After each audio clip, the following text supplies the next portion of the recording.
Sí, sí, se ve. Perfecto, bueno, muy bien. Entonces vamos a seguir con la clase introductoria que habíamos dejado el otro día. Recuerdan que habíamos comenzado a ver un poco la idea de lo que es el control avanzado en contraposición con el control clásico. Habíamos visto sobre todo los rasgos principales que definen el control avanzado, y uno de ellos era, aparte de la formalidad matemática y demás, era su naturaleza optimizante, en el sentido de que decidía la ley de control que va a aplicar al sistema bajo control en base a un problema de optimización que llamábamos problema de optimización dinámica, ¿sí? Esto es una cosa bastante conocida, que tuvo su auge, la optimización dinámica, quiero decir, o el control óptimo se le llamaba en general, en los años 50, 60, y después se fue desarrollando bastante, y después, sí, Marcelo. Disculpa, Ale, que te interrumpa. ¿Querés que grabe o me tenga el permiso? Sí, tenés razón. Ah, ok. Bueno, entonces... No, mejor. Ahí te dice co-host, para decirlo por favor. Perfecto.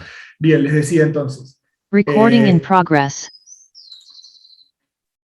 La naturaleza de los controles optimizantes, bueno, es que es el control óptimo, que tuvo un desarrollo muy importante en los años 50 y 60. A partir de allí después se siguió desarrollando con las formalidades matemáticas, o lo que también se llamaba control matemático, porque era más formal que la forma más intuitiva del control clásico, etcétera, etcétera. Bueno, dio origen a este tipo de controladores, en donde, como les decía, las acciones de control, las leyes de control que van a gobernar nuestro lazo cerrado, provienen de una optimización dinámica, ¿sí? Esto es, hacen uso de la teoría de optimización, de programación matemática, pero incluyen el concepto de sistema dinámico dentro, de manera que cambia un poco la forma de resolverlo y la forma de aplicarlo. Pero el concepto de optimización, naturalmente, siempre es el mismo. Habíamos visto que en ese contexto general de un control optimizante, era muy importante, era crítico, cómo definir los componentes, digamos, de esa optimización dinámica. Concretamente, voy a volver un poquito para atrás, habíamos planteado un problema muy general de optimización dinámica, lo habíamos puesto incluso en una versión en tiempo continuo y una versión en tiempo discreto, pero sin entrar en los detalles de las ecuaciones y las formalidades incluso de la optimización, porque eso lo vamos a ver justamente a lo largo del curso, sino para mostrar desde el comienzo que siempre hay una optimización detrás del cómputo de la ley de control, y sobre todo, y ahora viene lo que quería decir, para ir desmenuzando un poco cada uno de los ingredientes o los componentes que tiene esa optimización. Habíamos concretamente comenzado a hablar de la función objetivo. Es importante, naturalmente, definir bien la función objetivo y las restricciones. En realidad lo que se dice es que es importante poner bien el problema, para decirlo en pocas palabras, ¿sí? Es decir, dejar en claro qué es lo que se quiere de un determinado sistema de control, que no es trivial eso, porque puede parecer sencillo en algunos casos, pero en general, o en los problemas que más interesan, no es tan sencillo que uno quiere, o por decirlo de alguna manera, estoy haciendo un poco un repaso de lo que vimos la otra vez, o por decirlo de otra manera, lo que es más complicado es cómo traducir lo que uno realmente quiere de un determinado sistema, sea este cual fuere. Vieron que podemos abarcar una gran variedad de procesos. Es difícil traducir lo que uno quiere, que más o menos sabe que quiere de ese sistema, a las formalidades matemáticas, es decir, a poner concretamente una función costo real, que tiene que resumir los objetivos, eso que nosotros deseamos que el sistema haga, y sobre todo teniendo en cuenta las limitaciones que el mismo sistema ofrece, o las limitaciones que nosotros le imponemos por alguna necesidad que tengamos, ¿sí? Siempre está bueno, como yo les dije la otra vez, tener esa dualidad que manejamos entre deseo y posibilidades, que es bien amplio, ¿no? Porque ese es el esquema sobre el que vamos a trabajar. Y aparte, ese esquema se aplica en territorios tan amplios como la psicología, etcétera, etcétera. Uno sabe, ¿no? Que siempre cuando encara la vida tiene deseos y después tiene las posibilidades para, en función de las posibilidades, materializar los deseos. Ustedes querían hacer a lo mejor un montón de cursos y no tenían tiempo y tuvieron que elegir, o querían hacer un curso mejor que este, pero estaba este nomás, entonces tuvieron que arreglarse con este. Bueno, ese es el balance que se hace generalmente entre el deseo, lo que uno quiere, y las limitaciones o las posibilidades que están. Entonces, habíamos visto la clase pasada un poquito cómo se puede complicar la cosa, o cómo hay que tener cuidado cuando uno va a materializar primero la función objetivo, ¿sí? Recuerdan que habíamos visto unos ejemplitos, que era el caso del modelo epidemiológico SIR para el caso de las pandemias, el caso concreto de la pandemia de COVID, etcétera, etcétera, y vimos concretamente, y este repaso hago porque por allí alguno no terminó la clase y demás, y vimos que la forma en que seleccionábamos la optimización cambiaba mucho, el costo de optimización, la función objetivo, quiero decir, cambiaba mucho el resultado que teníamos en términos de cantidad de infectados, cantidad o número de infectados en un determinado tiempo, etcétera, etcétera, de manera que era muy importante poder poner la función objetivo, esta es la forma final a la que habíamos arribado, y sobre todo las restricciones, de manera que el problema quede bien puesto, ¿sí? En este caso habíamos encontrado que utilizando un objetivo que lo que hacía, en pocas palabras, era guiar el sistema hacia sus propios óptimos, es decir, no había que optimizar cosas que no estén optimizadas ya por el sistema. Por ejemplo, en este caso, puede haber otros muchos casos diferentes, pero en este caso estaba como ya medio determinado cuál era la máxima cantidad de infectados que íbamos a tener, posible que se pueden tener al final de una epidemia, y lo que había que hacer era que era este valor, lo recuerdo, de esa estrellita. Entonces lo único que teníamos que hacer con este costo, mediante la minimización de la diferencia de la cantidad de individuos sanos, susceptibles, respecto a la cantidad máxima posible, solo teníamos que guiar el sistema hacia ese punto, porque ya el mismo sistema, la misma dinámica, el estudio de la misma dinámica, nos lo indicaba. También penalizábamos las acciones de control, que eso es una cosa también habitual, en este caso las medidas de distanciamiento social, etcétera, etcétera, y vimos que si poníamos ese costo de esa manera,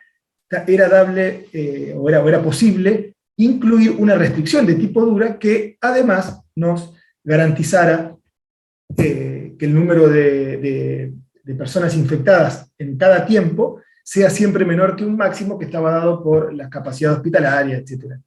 Pero el concepto que me interesa, más allá del problema en particular, que es solo eso, un problema particular de control en epidemiología, lo que me interesaba mostrar era justamente eso que les decía, que la forma esta de poner el problema, es decir, qué poner en el costo, qué variables de estado poner en el costo, y qué penalización contra qué cosa, y qué variables de estado poner en restricciones, porque son restricciones duras. Si uno pone una restricción dura acá, que no se puede cumplir, es decir, que el sistema no permite cumplir, o que compite con el costo, en esos casos puede haber problema. ¿Y qué pasa? Los desempeños terminan siendo una cosa intermedia, digamos. No logramos el óptimo que buscamos, porque, como yo les dije antes, el óptimo siempre es óptimo referido a un problema en particular de optimización, a una función costo y unas restricciones.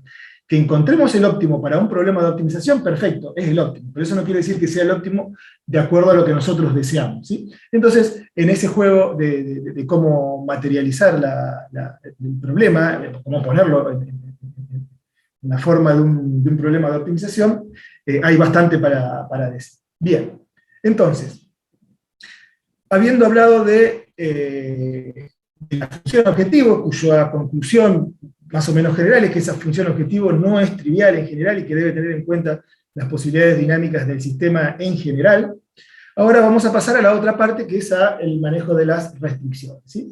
¿Qué es lo que quiero contar ahora? Que es una clase, sigue siendo la clase introductoria. Lo que quiero contar es, así como mostré lo importante que era, con un ejemplito, la confección de esa función objetivo, quiero también mostrar lo importante que es poner bien, colocar bien, o, si se quiere, tener en cuenta de manera correcta las limitaciones del sistema que estoy por controlar.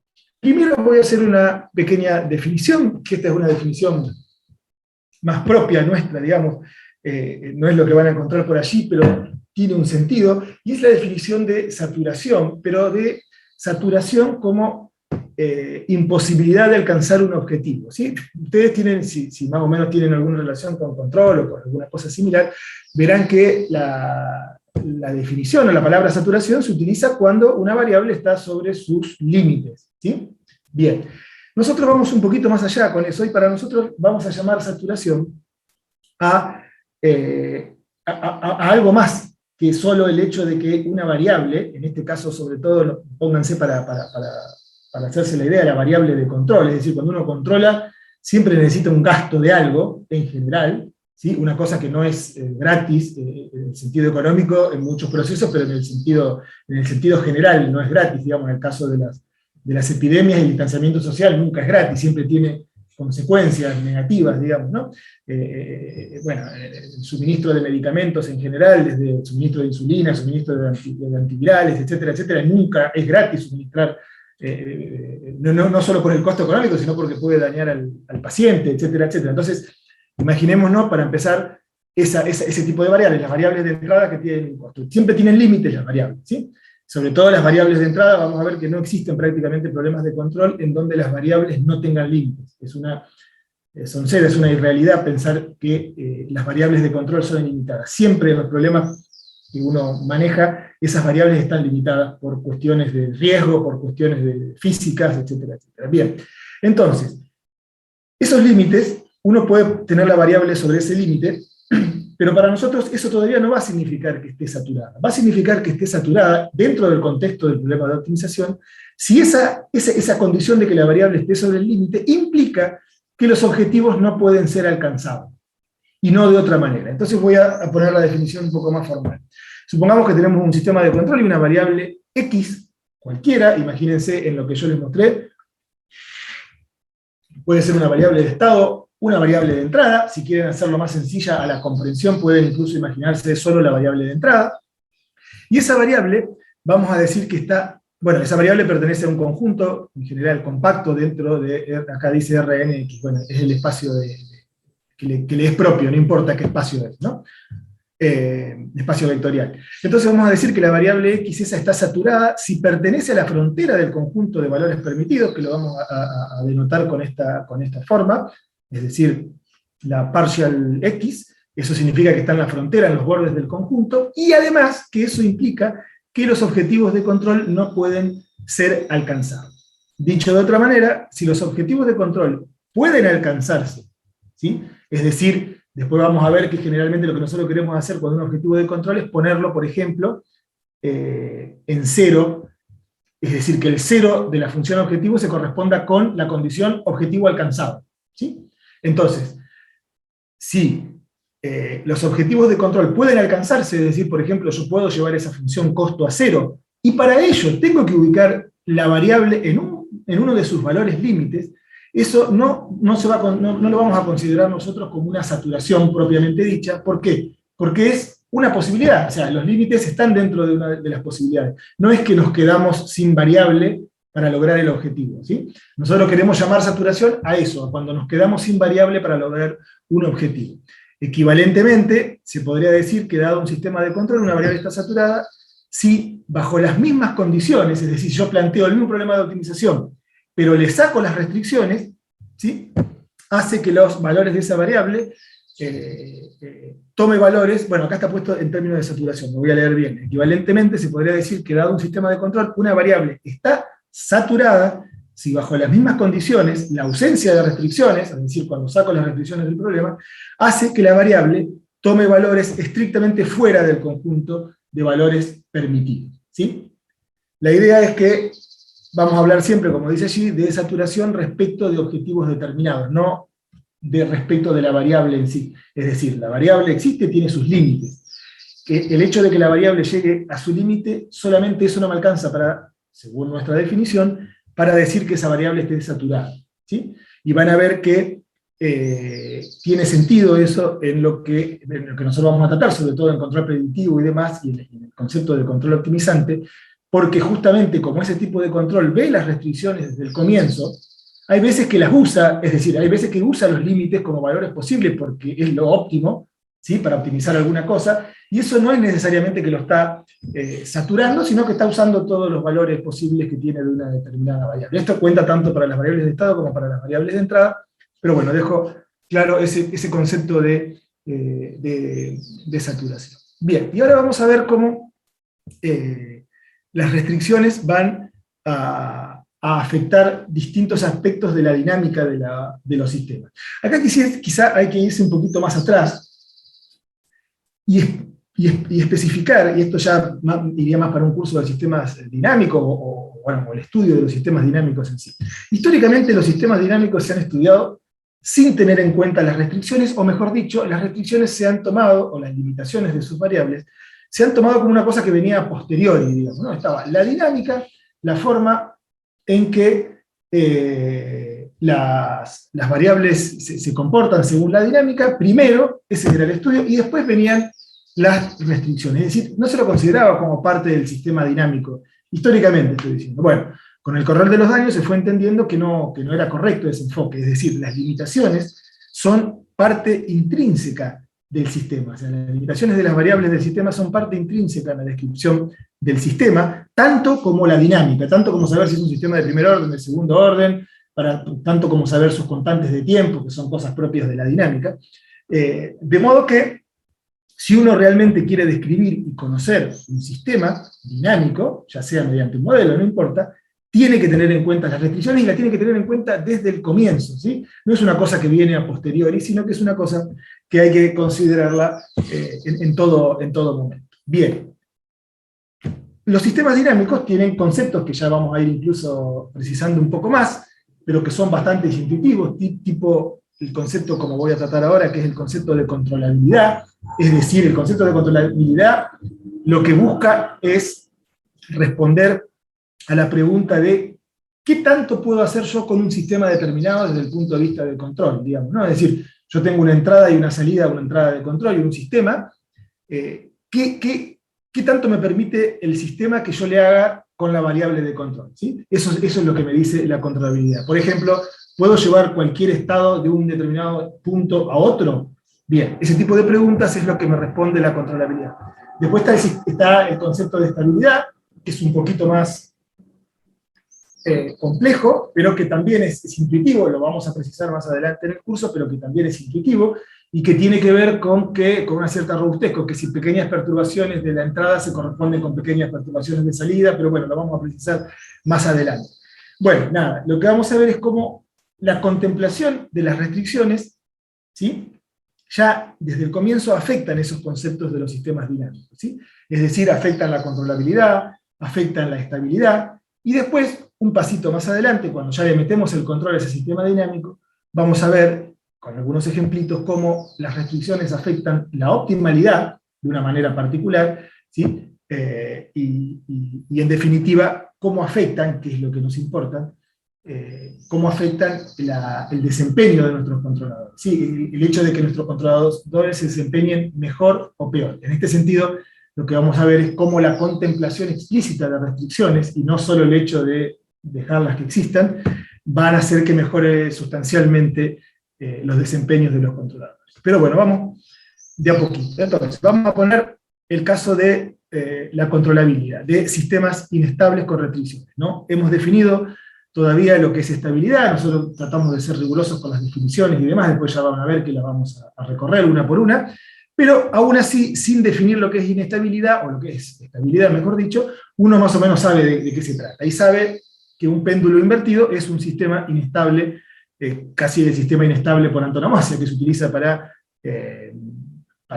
graficar lo que significa una estabilidad. Todos más o menos saben lo que es un péndulo invertido. Yo aquí en las slides dejo escrito cómo lo describimos, cuáles son las ecuaciones y demás, aunque en este caso no nos importa tanto meternos mucho en el ejemplo, sino en los conceptos que vamos a sacar del ejemplo.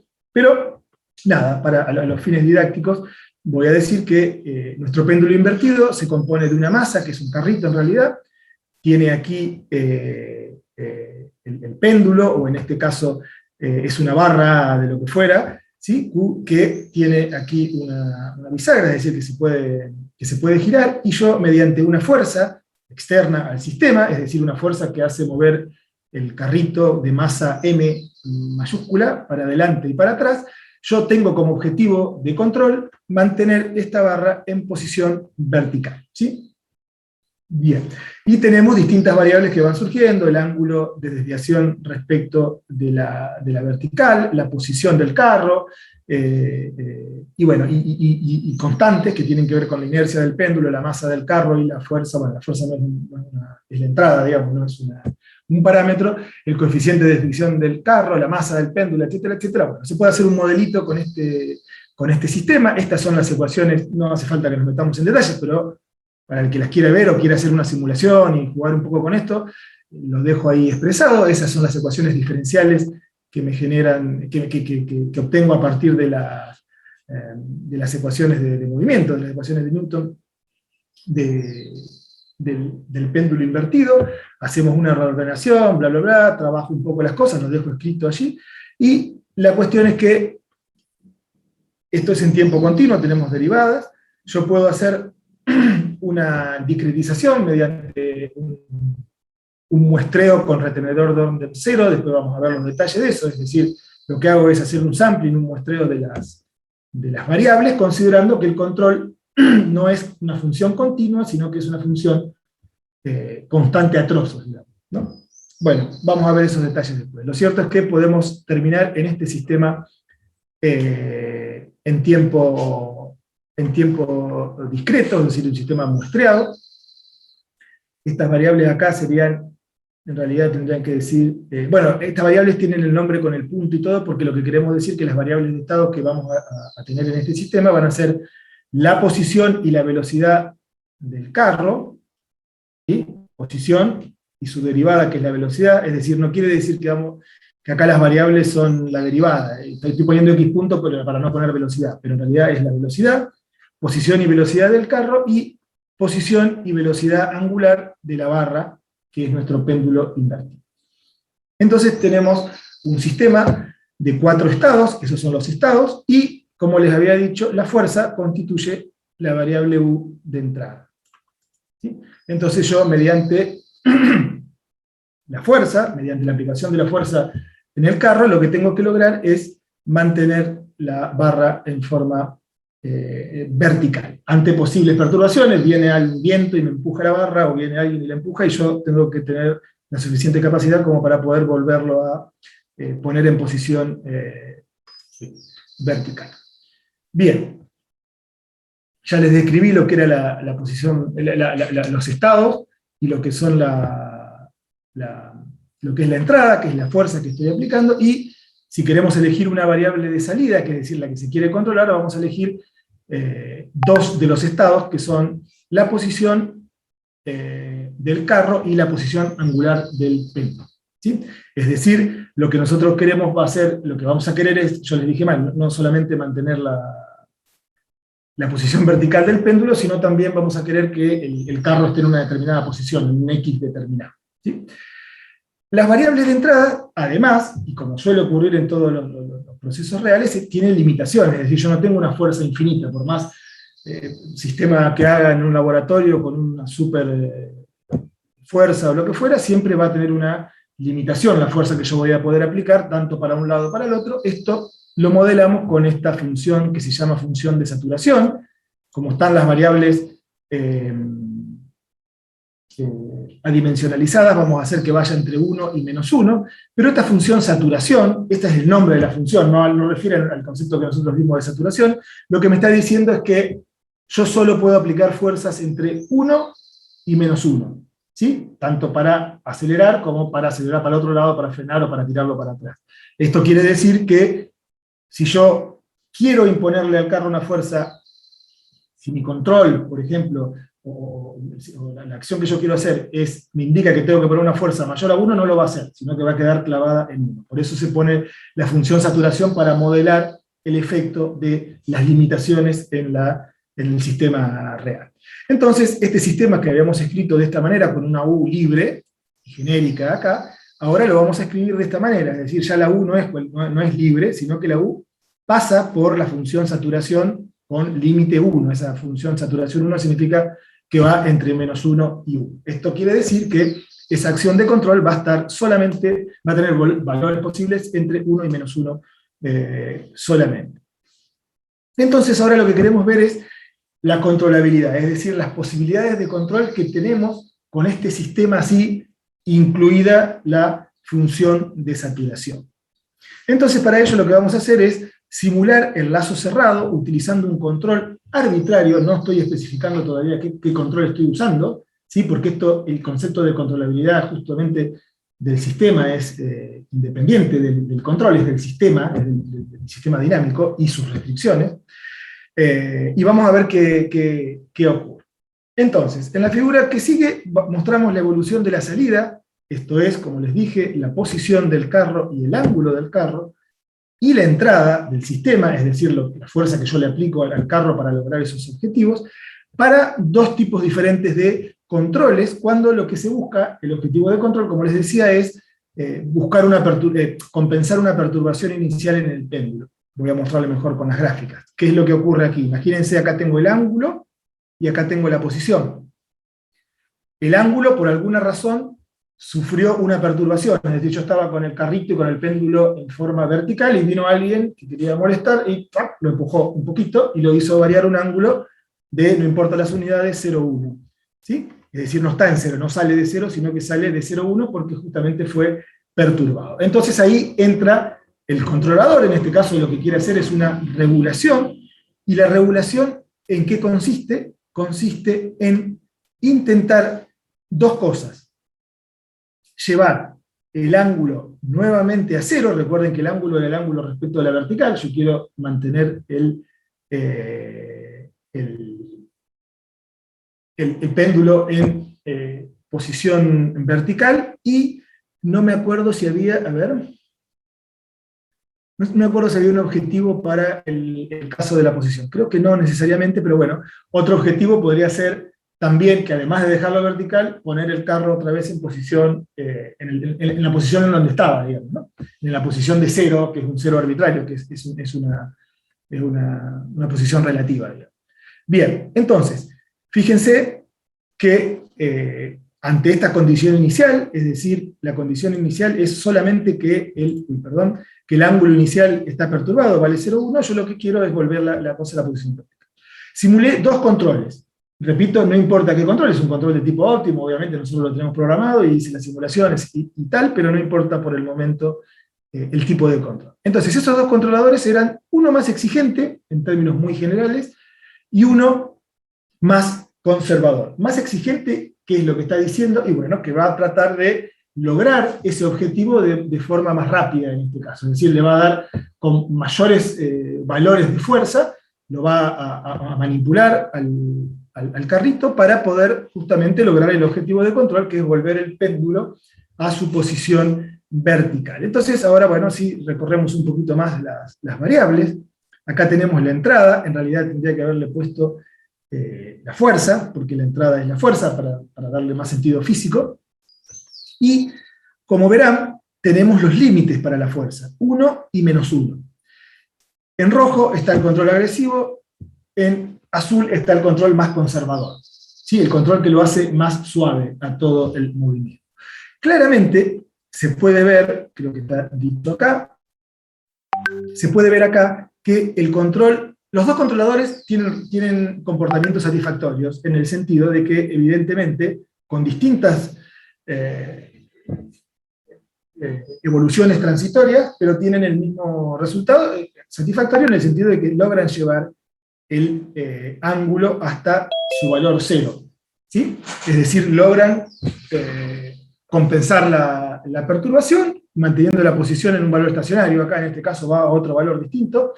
Creo que el objetivo acá debe ser distinto al objetivo en cuanto a la posición. Es decir, una cosa es correr el carro teniendo el péndulo vertical, y otra cosa es, además de eso, volverlo a la posición original que tenía. Pero bueno, esos son distintos objetivos de control. La cuestión es que los dos controles aquí muestran un desempeño, digamos, satisfactorio. Pero si ustedes ponen un poquito la lupa, van a ver que acá, en este sector acá, no sé si se ve lo que estoy moviendo acá con la manito, acá tenemos una saturación, ¿sí? El control agresivo funciona, pero ocurrió una saturación. Y ocurrió una saturación en sentido estricto. No lo estoy mostrando yo acá, pero si yo le saco la saturación, esta ley de control que yo utilicé va a mostrar un desempeño, una evolución, perdón, de la variable que va a estar por debajo de -1.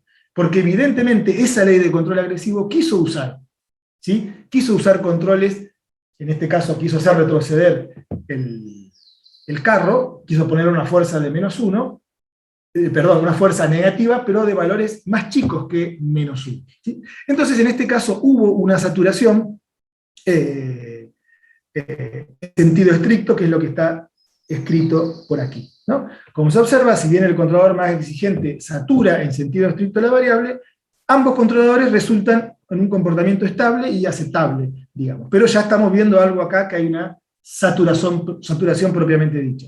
Claro está, lo que yo no dije, pero creo que va de suyo, es que este controlador que yo diseñé no tenía en cuenta las restricciones, ¿no? Bien, vamos a ver ahora qué pasa si yo restringo un poquito más las variables de entrada, es decir, las fuerzas que yo le puedo aplicar a ese carro. Es decir, la fuerza, el motorcito que yo estoy utilizando para ese problema, ahora resulta que tiene menos potencia y tengo menos fuerza. ¿Qué es lo que pasa? Acá vamos a tener que el sistema se va a volver necesariamente inestable, ¿sí? Acá las gráficas estas son un poco confusas, a lo mejor no dicen mucho, pero que lo que quiero mostrar acá es la simulación propiamente dicha de lo que me da haber simulado el problema. ¿Qué es lo que ocurrió acá? Bueno, primero repito, los límites de las variables se achicaron, ¿sí? Ya no restringo entre 1 y -1 la fuerza que puedo aplicar, sino que la restringo a 0,5 y -0,5. ¿Qué pasa? El control satura, y satura en forma permanente, ¿sí? Quiere ir a valores más chicos que 0,5, que -0,5 quiero decir, y queda allí permanentemente. ¿Y qué pasa? El ángulo se le va, ¿sí? Porque es insuficiente la fuerza, eso es bastante intuitivo, yo lo estoy poniendo en términos del sistema dinámico, digamos, ¿no? Es intuitivo, quiero decir que si uno tiene menos fuerza, va a poder compensar menos valores de perturbación del ángulo de ese péndulo invertido. Es bastante intuitivo, pero a nivel de sistemas hay que tener cuidado con eso. ¿Qué es lo que pasó acá?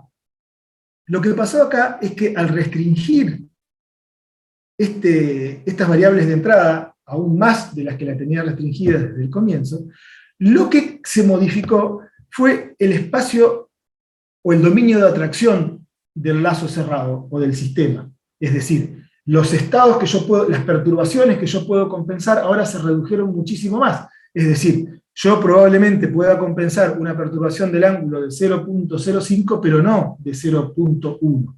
¿Sí? ¿Por qué? Porque las restricciones ahora me lo impiden. Y las simulaciones estas me lo están mostrando. Ustedes me dirán, bueno, pero eso tiene que ver con cuán conservador es el control. No, la respuesta es que no. Acá esto de hecho es el control conservador, es solo un ejemplo, pero si uno hace los cálculos del análisis, a la conclusión es que llega a que por más conservador que sea el control, no se puede compensar ese tipo de perturbación. Naturalmente, con una condición inicial más suave, si acá fuera, repito, 0,05, quizás sí se podría hacer otra cosa, pero acá, como están las cosas, no. ¿Sí? Entonces, ¿qué es lo que pasó? Lo que se vio afectado es la controlabilidad general del sistema por el efecto de las restricciones. ¿Sí? No es el control el que tiene el problema, sino que el que tiene el problema es el mismo sistema. Es decir, con esas restricciones, el mismo sistema tiene un conjunto de posibles estados iniciales que puede controlar y otros que no. Los que están por fuera no los va a poder controlar nunca. Entonces, y esto viene a colación, sobre todo, por ahí yo no sé quién está tan familiarizado con la idea de control y demás, viene a colación de la idea clásica de lo que era la controlabilidad de sistemas. La controlabilidad de sistemas no contemplaba restricciones en la forma clásica, digamos, ¿no? Se veían unas matrices para los sistemas lineales, o para los no lineales, perdón, otro tipo de análisis, pero también basados en matrices y demás, y el sistema era controlable y no controlable. ¿Sí? Chao, porque no se consideraban las restricciones. No, bueno, cuando uno contempla las restricciones desde el comienzo, lo que surge es la idea, un poco más formal, de conjuntos controlables, no de controlabilidad así en forma absoluta de los sistemas como era antes, sino que surge el concepto de conjuntos controlables. Es decir, hay restricciones, por lo tanto, hay condiciones iniciales que sí van a poder ser compensadas, es decir, hay estados iniciales que sí van a poder ser controlados y hay estados que no van a poder ser controlados porque las limitaciones del sistema me lo impiden. Entonces, la conclusión de este apartado es que justamente la consideración de límites en las variables modifica en términos generales el concepto de controlabilidad del sistema. Es decir, ¿qué puedo hacer yo con mi variable de control con un sistema? Bueno, primero decirme qué restricciones tengo y después te voy a poder decir qué es lo que puedo hacer. Estas cosas, repito, son más bien intuitivas cuando uno ve un problemita y demás, pero cuando uno se mete en el fragor de la lucha para el diseño de controles, en problemas más complicados, o cuando ya se mete en el espacio de estado solo, bueno, no es tan sencilla la cosa y conviene tenerlo en cuenta desde el comienzo. Bien, vamos a ver ahora, bueno, este es un ejemplito que tiene que ver con el concepto de estabilidad, es una sutileza, digamos, ¿no? Lo paso rápido. La idea es que los límites también afectan el concepto de estabilidad de un sistema, en el sentido de que este ejemplito viene a colación de una discusión que se armó una vez en un congreso argentino de control automático, en donde, hace unos cuantos años ya, pero con este tema de poner restricciones y demás, y considerando que el concepto de estabilidad, no lo definimos todavía, el concepto de estabilidad se refiere a que entradas o perturbaciones de magnitud limitada producen, como dice allí, apartamientos limitados del punto de equilibrio donde estaba el sistema, por decirlo así. O sea, perturbaciones o entradas limitadas producen salidas o respuestas limitadas. Esa es la idea, el concepto de estabilidad. Ahora bien, si yo en el péndulo invertido que tengo recién le pongo dos trabas acá, es decir, le pongo dos trabas físicas, me refiero, ¿no? Otras dos barras, pero ya fijas en este caso, bueno, ahí claramente el ángulo θ, que es uno de los estados, va a estar limitado, no puede irse acá a 90 grados. ¿Sí? Bueno, entonces por ahí puede llegar a confundirse el hecho de la estabilidad con la condición de las restricciones, es decir, esto puede considerarse un sistema estable, si uno lo piensa mal, ¿no? Porque puede decir, bueno, acá nunca se me va a ir el ángulo más allá de lo que me impide este sistema de barras. Bueno, claramente esa no es la estabilidad que nos interesa de los sistemas dinámicos, y por lo tanto, cuando describamos la estabilidad de los sistemas dinámicos, vamos a tener que tener en cuenta la estabilidad, es decir, vamos a tener que analizar la estabilidad dentro de lo que los límites nos permiten hacerlo, ¿sí? Porque el concepto de estabilidad, como ya veremos, o como ya intuirán, es muy caro a los fines del control automático y más del control avanzado. Entonces, bueno, tenemos que precisar ese tema. Naturalmente está muy bien definida la estabilidad y no da lugar a que uno no se confunda con esto, pero bueno, se aclara que el tema de que limite las posibles perturbaciones y demás, un determinado juego de restricciones, no tiene que ver con la estabilidad, sino que es otra cosa. Bien. Otro ejemplo, por ejemplo, otro caso en donde se puede ver la importancia de tener restricciones, o cómo afectan las restricciones al comportamiento del sistema o a las posibilidades de control del sistema, es el caso del control perfecto cuando aparecen restricciones. Esto es una cosa que también surgió en algunos congresos y demás, y son cosas que, bueno, yo fui recogiendo para ponerla en la clase inicial a modo de motivación. ¿Cuál es el problema del control perfecto en general, con o sin restricciones? Bueno, imagínense que yo tengo un sistema, en este caso es un sistema que es un reactor tipo batch, no importa de qué, creo que era un reactor de polimerización, etcétera, etcétera, que es un modelo que fue simplificado, que fue discretizado, etcétera, etcétera. Me lo tienen que creer a eso, solamente estoy trayendo a colación el ejemplo, pero bueno, viene de una aplicación real, de un artículo que hicimos alguna vez, que es un reactor de polimerización, creo, de tipo batch, un poco simplificado, en donde el objetivo es mantener la temperatura de la reacción a través de un flujo refrigerante. ¿Sí? Es bastante simplificada la cosa, pero esa es la idea.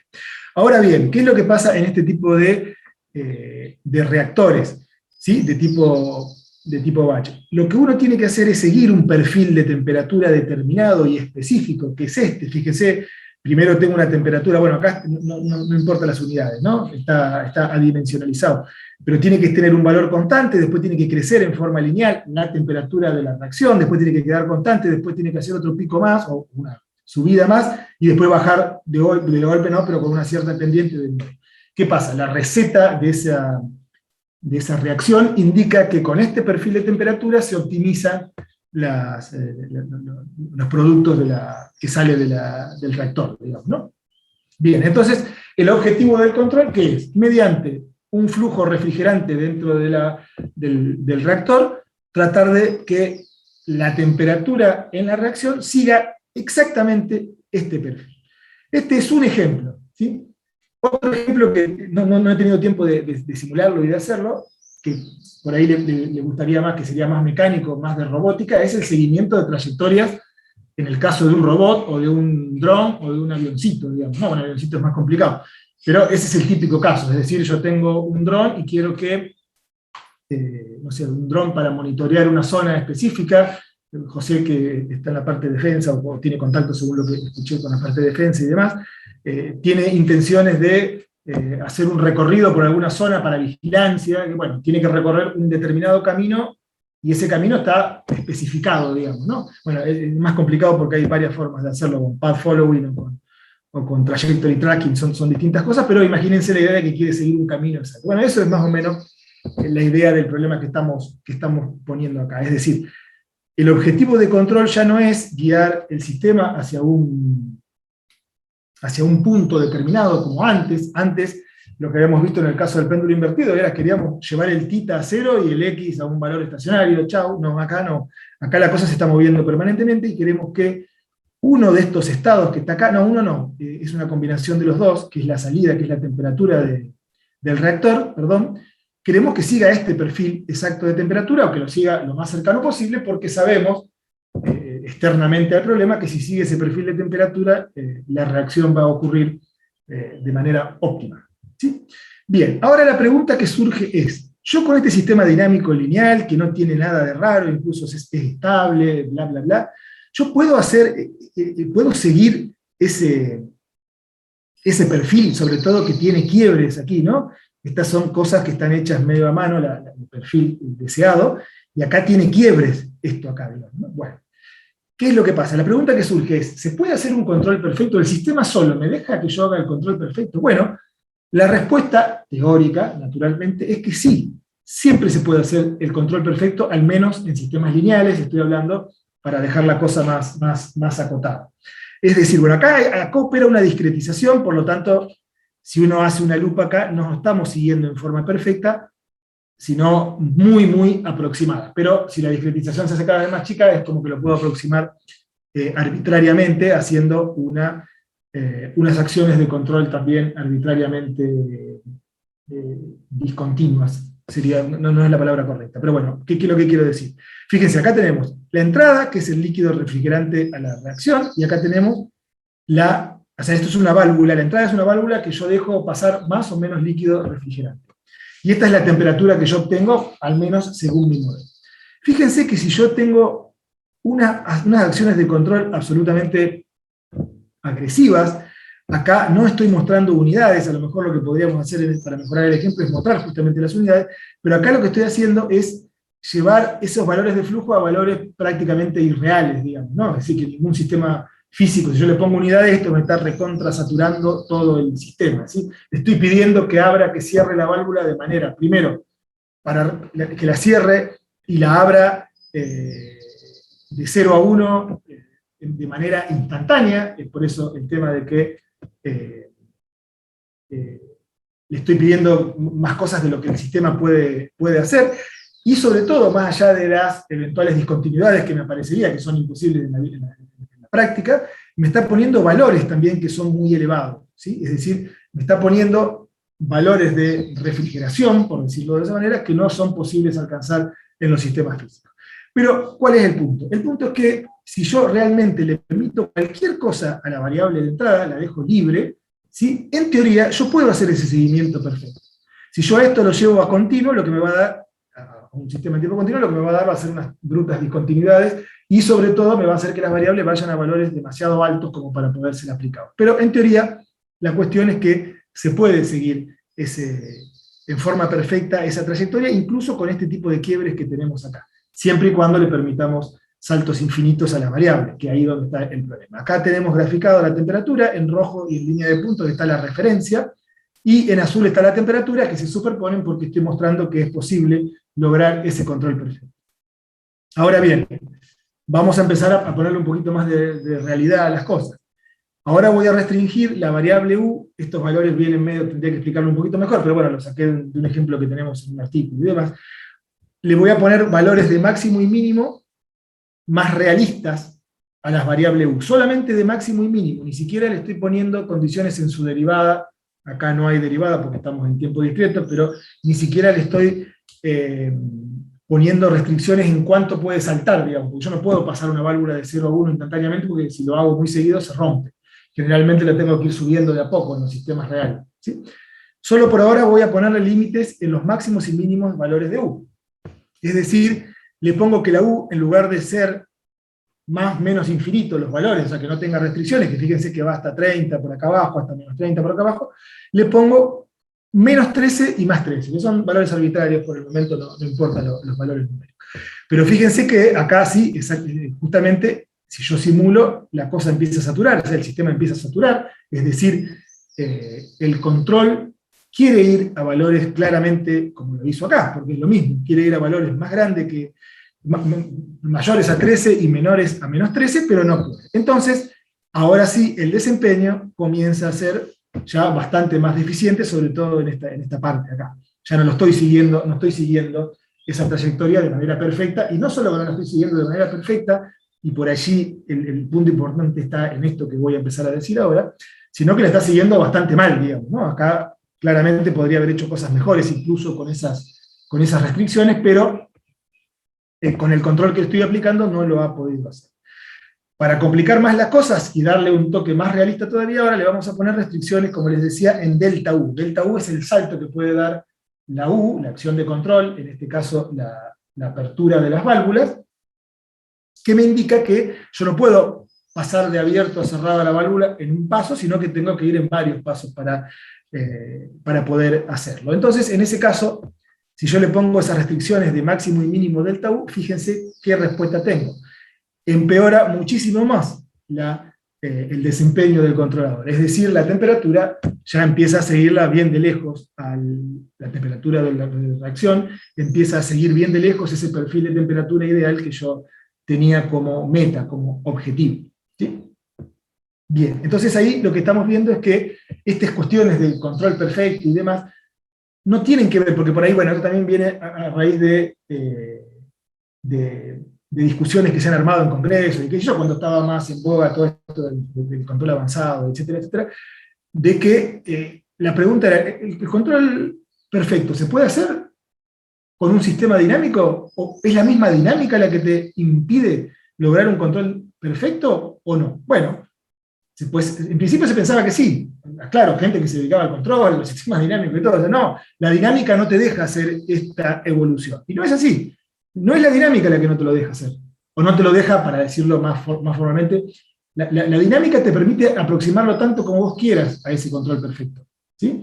El tema es que para eso tenés que tener variables de entrada, acciones de control, que van a tener formas funcionales que no son para nada traducibles a la realidad, ¿sí? Es decir, voy a tener saltos infinitos, voy a tener discontinuidades, voy a tener valores posiblemente muy altos que no se corresponden con sistemas reales, etcétera, etcétera. Entonces, la respuesta es que la concepción de límites, por ejemplo, afecta estos conceptos como el seguimiento perfecto de trayectoria, ¿sí?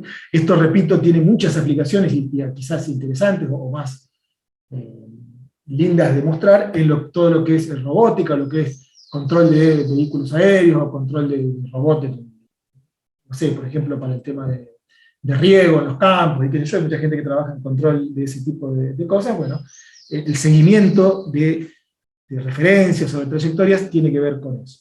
Bueno, puedo seguir una trayectoria de manera perfecta, en principio sí, pero si yo meto restricciones, por eso es tan importante considerarlas, no, ya empieza a complicarse la cosa. Pero el punto importante que les quería comentar acerca de esto, más allá de lo que las restricciones nos imponen y demás, es el tema de qué hacer con esas restricciones, porque ahí es donde empieza a cambiar la cosa. Yo lo que les estuve mostrando hasta ahora es solamente controles que querían hacer determinadas cosas y se vieron en un escenario real donde no podían hacer lo que querían. Concretamente en este ejemplo. Es decir, se vieron con que aparecía esa función saturación que yo les mostré hoy, y que lo que el control quería hacer era muy lindo, pero no se podía, porque saturaban las cosas. Pero ¿qué pasa si ahora empezamos a ver que mediante la idea del control optimizante, del control óptimo, consideramos esas restricciones desde el principio? ¿Sí? Cosa que en toda la historia de la teoría de control es una cosa relativamente nueva, muy reciente, digamos, de hace 30 años, 20, 30 años, digamos, que se está empezando a estudiar comparado con el control que viene de mucho tiempo, el control clásico que viene de mucho tiempo atrás. Y esto es, vamos a suponer que yo tengo mi problema de optimización para abordar ese control que acabo de mostrar recién desde un punto de vista de un control optimizante. ¿Qué es lo que quiero decir? Yo no lo mostré todavía, pero estos controles que estoy logrando acá, los obtuve mediante un problema de optimización sin restricciones. Es decir, lo que yo hice fue resolver, fíjense, este problema que está acá. Este problema que está acá es una versión simplificada, o mejor dicho, aplicada al caso que nos ocupa ahora, de ese problema general de optimización que yo conté al principio. En este caso, el objetivo a minimizar es solamente la diferencia entre la salida del sistema respecto de esa referencia que les acabo de mostrar, es decir, quiero que mi salida se pegue a la referencia. Fíjense que ni siquiera le pongo penalizaciones a las acciones de control, o sea, que use toda la refrigeración que le parezca.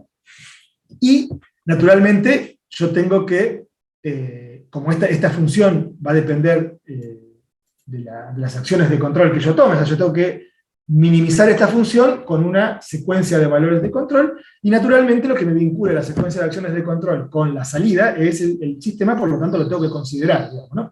Esto no sería, está entre restricción y no restricción, no sería una restricción, sino que yo acá, en realidad lo que debería hacer es poner la I con estas ecuaciones en función de la U, de manera que me quede una función objetivo directamente como función de la U, y yo la minimice, ¿sí?, tomando como variable de optimización la U. Por eso dice acá argumento mínimo. Esta es la función costo, pero lo que me interesa obtener de acá a mí es esa secuencia de U's que me va a minimizar ese desempeño. Esta secuencia de U's está escrita acá. X0, que es el X en el tiempo cero, es el estado inicial en el que yo estoy como condición inicial, ¿no? Bien. Entonces, fíjense qué pasa. Si yo resuelvo este problema de optimización así como está, sin ningún tipo de restricción, es decir, estoy resolviendo un problema de optimización sin contemplar desde el comienzo las restricciones, sino que solamente lo estoy dejando que optimice, me va a querer hacer, disculpen que vuelva, este control que está acá, que es el control perfecto, y el costo me va a dar 0, muy parecido a 0 porque tenemos una discretización y una aproximación, pero a los fines prácticos está cumpliendo con creces los objetivos, es decir, me va a dar un costo 0, muy cercano a 0, y va a poder lograr su objetivo de control. Ahora, si yo ese mismo control que estoy sacando de allí, lo pongo en el mundo real, le empiezo a poner restricciones, me da esto, que es bastante mala el desempeño, digamos, por decirlo de alguna manera. Ahora, la pregunta que surge es, ¿qué pasa si yo, además de tener esta función objetivo, le pongo las restricciones al problema de optimización? Esto es lo que se llama, ahora lo vamos a ver más formalmente, esto es lo que se llama un tratamiento estratégico de las restricciones. No es lo mismo, y lo digo con todas las letras, no es lo mismo diseñar un control y ver después qué pasa con las restricciones, que diseñar el control contemplando las restricciones desde el vamos, desde el comienzo, digamos. Y no solo eso, no solo que no es lo mismo, sino que la diferencia es gigantesca, digamos, ¿no? Y en eso se basa un poco también todas las bondades que ha tenido históricamente lo que se conoce como control predictivo, digamos, el hecho de que sea tan aplicable en tantos procesos de la industria o de la medicina o lo que fuera. Pero bien, volviendo al ejemplo que nos ocupaba. Fíjense, si yo ahora le pongo a este problema de optimización, en lugar de no ponerle restricciones, le pongo las restricciones que son las que son, es decir, que la U solamente puede ir entre menos 13 y 13, y que el delta U, es decir, los cambios de U, solamente pueden tener una longitud de 3, fíjense lo que obtengo. Esta secuencia de controles respeta todas las restricciones, ¿sí?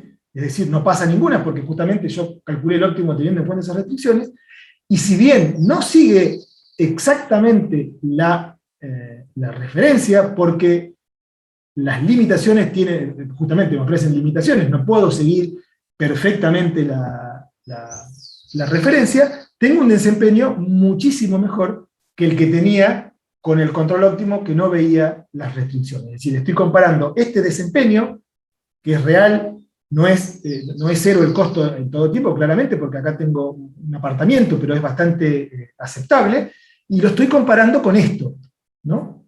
Con este desempeño. ¿Sí? Eso son las comparables, porque quiero decir, estoy controlando el sistema con todas las restricciones que tiene, ¿sí? Pero bueno, y aparte ya empezamos a ver lo que son las diferencias de las restricciones contempladas en el problema de optimización de lo que son las limitaciones del problema que están por fuera. Acá lo que yo estoy haciendo es darme cuenta de que existen esas limitaciones y meterlas en el problema de optimización. Y las diferencias son muy importantes, en términos por lo menos de lo que es el seguimiento de referencias, que es un problema de control bastante general y bastante interesante, y que abarca, como les decía, un montón de campos de aplicación. Lo que decimos así en términos generales es que la contemplación de restricciones, o sea, el tenerlas en cuenta en el control, afecta claramente la optimalidad, ¿sí? Es decir, los dos eran controles óptimos. Pasa que si yo no le pongo las restricciones, era óptimo en el escenario sin restricciones, pero no en el otro. En el otro es recontra subóptimo, como lo muestra esta gráfica. Este control es subóptimo, o sea, es óptimo para el problema que yo planteé, pero es subóptimo para el problema real, donde las variables tienen sus máximos y sus mínimos, ¿sí? Bien, y ahora vamos a pasar justamente, esto que vimos aquí nos da pie a el tema que es la forma general de tratar las restricciones. Esto sí ya está más apoyado en libros de texto y demás, en un libro de Goodwin y Cerón, que es un libro muy bueno que se llama Control con restricciones, etcétera, etcétera. Digo etcétera, etcétera, porque hay otros libros, pero ese es el libro principal que trata este problema, y lo que vamos a ver es un ejemplito bastante sencillo que refuerza un poco la idea esta de cómo son las formas generales de tratar las restricciones en un determinado problema. Entonces, vamos a ver, porque vamos a contar la historia general, yo estoy mostrando las bondades de considerar las restricciones, etcétera, etcétera, pero también hay que tener en cuenta que es amplio el espectro de aplicaciones, y realmente existen situaciones en las que no conviene considerar las restricciones, porque van a ver que no hace falta, porque uno se mantiene en zonas suficientemente seguras para ni preocuparse por las restricciones. Pero bueno, para hacer una clasificación correcta de eso, recurrimos, como les dije, al libro de texto de Goodwin, del 2005, que hace la siguiente clasificación general. Tenemos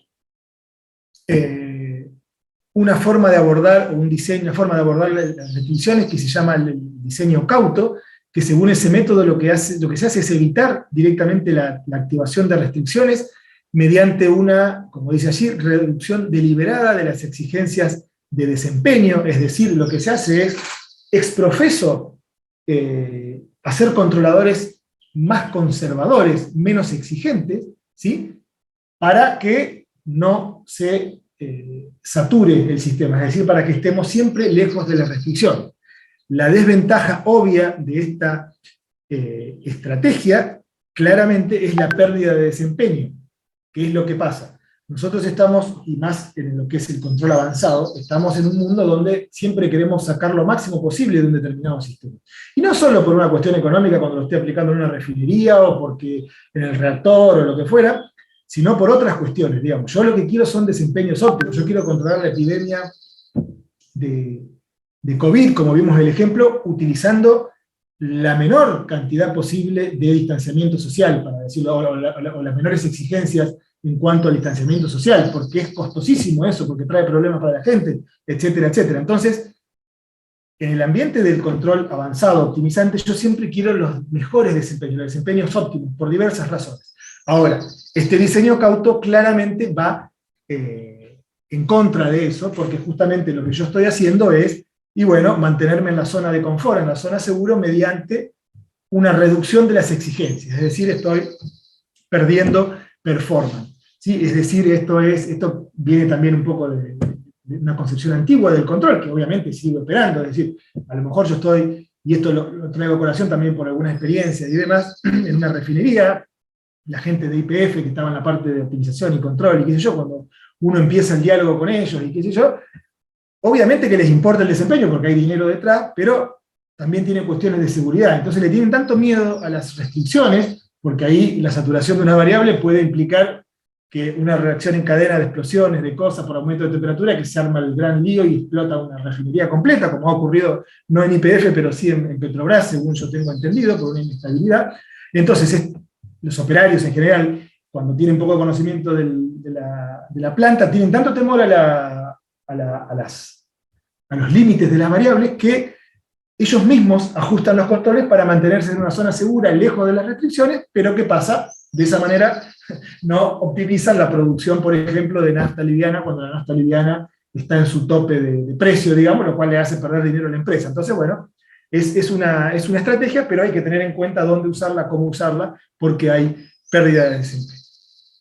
La otra estrategia es la estrategia accidental, que es un poco lo que de alguna manera vimos, que es concretamente diseñar el control agresivo, no agresivo, como uno quiera, directamente sin tener en cuenta las restricciones, y sí que nos importe si estamos excediéndonos de esos límites, y de hecho dejando que las variables saturen, ¿sí? En el sentido estricto de lo que nosotros llamamos saturación, es decir, no importa si el control quiere llevar las variables a valores que no puede llegar, bueno, no importa, que haga lo que tenga que hacer. Bueno, eso se llama diseño accidental, en el sentido de que yo dejo que pase lo que pase. Naturalmente van a existir situaciones, problemas, dada su simplicidad o dado el problema mismo, en donde esta modalidad produce resultados aceptables. ¿Por qué? Porque esa pérdida de factibilidad, de estabilidad, etcétera, realmente no son problemas graves, y es más costoso por ahí implementar un controlador más inteligente que tenga en cuenta las restricciones, etcétera, etcétera, que dejar que las cosas saturen y no pase nada. Quiero decir, no es que la contemplación de restricciones tiene que ser obligatorio para todos los sistemas de control. No, existen sistemas, existen problemas en donde por ahí paga, es decir, da buenos resultados en general, dejar que se saturen las variables y que se pierda incluso con el riesgo de perder estabilidad. Naturalmente, existen otros donde no, porque justamente, como dice acá, puede ocurrir esa pérdida de estabilidad en vaso cerrado porque yo estoy ignorando las restricciones. Bueno, y por último, es el método que es el que vamos a utilizar siempre nosotros, que es el método que esta gente, o este libro llama estratégico, y es un método en el cual las restricciones se contemplan, como ya vine insinuando un poco antes, desde el principio del diseño del sistema de control, ¿sí? Es decir, yo ya estoy avisado de que va a haber restricciones, naturalmente después surge el problema, que no es para nada trivial, de cómo yo estimo esas limitaciones, y si yo las estoy estimando bien. No tanto las limitaciones por ahí son fáciles de ver en los sistemas reales, porque son limitaciones en la acción de control, y eso está bastante claro. Digamos, yo tengo una máxima fuerza, una mínima fuerza que la conozco, sé cuánta cantidad de droga le tengo que aplicar a un paciente con una infección, cuánta cantidad de antivirales, porque por ahí están dados las máximas cantidades de pastillas que puede tomar por semana, porque se puede tener problemas colaterales,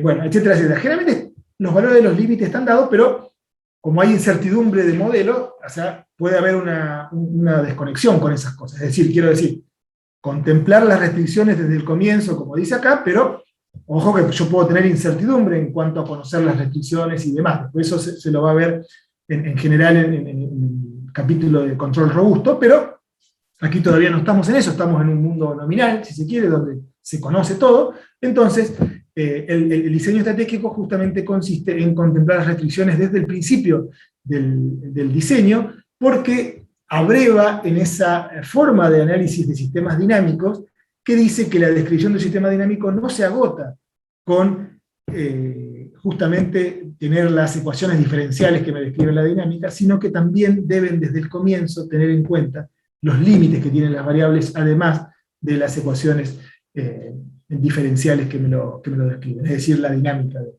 del sistema.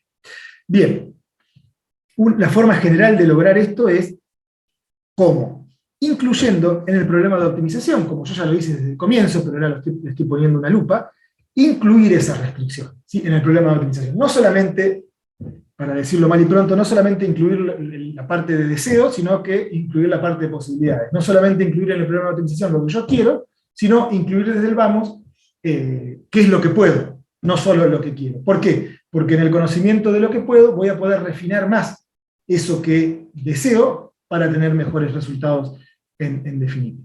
Y bueno, este ejemplito que está sacado del libro, yo lo simulé yo por mi cuenta, pero está sacado el ejemplo interesante del libro, es un ejemplo muy sencillo, pero que puede, pero que grafica, no que puede, sino que lo hace, que grafica muy bien la problemática. ¿Sí? Esta es la última parte de la clase de hoy. Entonces, vamos a tomar, como siempre venimos haciendo, un ejemplo, en este caso es el control óptimo, ya directamente partimos ya avisamos desde el comienzo que el control que vamos a utilizar es un controlador de tipo óptimo, más aún vamos a utilizar lo que se conoce en la jerga como un regulador cuadrático lineal, quizá alguno que tenga familiaridad con esto lo conoce, LQR, ¿sí? Es un controlador, es un feedback esto, ¿sí? Pero que sale de hacer un problema de optimización sin restricción, ¿sí? Concretamente, lo que se hace es minimizar este costo, en este caso está puesto en términos generales, ahora vamos a recorrer un poquito el sistema, que es muy sencillo, pero lo que se hace es optimizar un costo sin restricciones. A partir de esa optimización y a partir de lo que se conoce como programación dinámica, se logra un feedback, es decir, se logra una ley de control, que la vamos a ver, no sé si la tengo anotada por acá, una ley de control, es decir, U, la acción de control es igual a una K, por el estado, o sea, vos me decís en qué estado estoy, yo te digo qué control aplicar, y es una ley fija, invariante en el tiempo, pero que aparte es óptima, ¿no? Que es la que me minimiza este costo. Eso es un aspecto teórico muy interesante de lo que es el control óptimo, que se puede llegar al control al regulador cuadrático lineal. ¿Cuál es el problema? Así a priori, que no contempla restricciones, y justamente de eso nos vamos a agarrar para mostrar cuáles son los problemas de no contemplar las restricciones desde el principio. Entonces, lo que vamos a controlar acá es una masa en movimiento, es decir, imagínense un auto que se mueve en línea recta, nada más, y lo que quiere hacer es llegar de un punto A a un punto B. Tan sencillo como ese es el problema. Bien, ese sistema se conoce en la jerga y es muy utilizado en el ambiente de control con restricciones para hacer el típico ejemplito para mostrar desempeño, se conoce como el doble integrador porque en las ecuaciones diferenciales opera una doble integración, en tanto que lo que vamos a considerar son las ecuaciones de Newton para una masa en movimiento, tan sencillo como eso, que dice que iguala la aceleración con la masa, digamos, ¿no? que hace una ecuación donde iguala la aceleración, que está acá, es decir, la derivada segunda de la posición, e involucra la masa del móvil que se está moviendo. Si uno hace el modelo dinámico a partir de las ecuaciones diferenciales, hace la discretización, etcétera, etcétera, después lo vamos a ver más adelante, esto es solo un ejemplo motivador, llega a este sistema acá, ¿sí? Es decir, tengo el estado, tengo las entradas, tengo una matriz de avance de los estados y una matriz de entrada del sistema. Es un sistema dinámico, nada más. No nos preocupamos demasiado por eso. Bien, claramente la entrada manipulada va a ser la fuerza que yo le aplico al móvil, lo mismo que pasaba con el péndulo invertido, pero con otros objetivos. Ahora es la aceleración, pero no solo la aceleración, sino también el frenado, porque el móvil se puede mover para atrás y para adelante, el frenado es una aceleración negativa, ¿sí? Entonces lo que yo quiero, repito, es de un punto A a un punto B, existe la posibilidad que me pase, que tenga que volver al punto B, qué sé yo, pero bueno, para eso tengo la entrada, que es la fuerza en sentido general, lo que significa aceleración y frenado del móvil. Y los estados, que son dos en este caso, representan sencillamente la posición y la velocidad de ese móvil, de esa masa en movimiento. Y la salida concretamente es la posición solamente, porque lo que me interesa es que, como dije, llegar de un punto A a un punto B, y el valor que me interesa es la posición, es decir, llegar a ese punto B y quedarme ahí. Naturalmente se corresponde con una velocidad cero, pero la salida es la posición. El estado inicial que vamos a tomar como ejemplo es el estado menos 6, 0. ¿Qué significa eso? Que yo voy a salir de un punto que es menos 6 y tengo que llegar a 0, es decir, estoy en la posición menos 6 y tengo que llegar a la posición 0, y salgo aparte con una velocidad 0, porque esto es posición y esto es velocidad.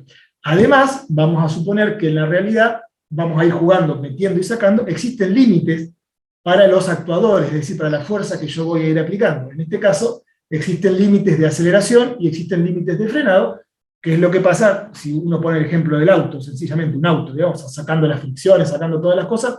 Este ejemplo encaja justo. Yo quiero ir de un lado al otro con el auto, tengo que acelerar y frenar y ir viendo cuándo acelerar y cuándo frenar.